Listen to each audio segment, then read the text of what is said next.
તમે 135 ની નોટિસ વિશે જાણો છો? તો હું કલ્પેશ એસ મોયડા એડવોકેટ આપને જણાવીશ કે જ્યારે તમારી જમીન તબદીલ થતી હોય ત્યારે ગામ નમૂના નંબર 6 ની અંદર હકપત્રકમાં નોંધ પડતી હોય ત્યારે સક્ષમ અધિકારી દ્વારા ગુજરાત મહેસૂલ અધિનિયમ કલમ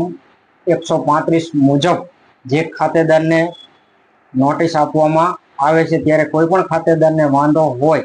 તો તેઓ આધાર પુરાવા સાથે વાંધા અરજી પણ મૂકી શકે છે. અને જમીન જ્યારે હક તબદીલ થતો હોય ત્યારે 135 ની નોટિસ આપવી ખૂબ જ અગત્યની હોય છે. અને બજવણી કે મળી ન હોય તો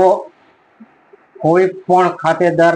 ની સહી પણ તેમાં થઈ ન હોય અને પોતાને જાણ થઈ હોય કે આ મારા જાણ બહાર જ તબદીલ થઈ રહી છે તો તેઓ વાંધા અરજી પણ મૂકી શકે છે અને તે નામંજૂર પણ કરાવી શકે છે. તો ખેતીને લગતા કોઈ પણ પ્રશ્નો હોય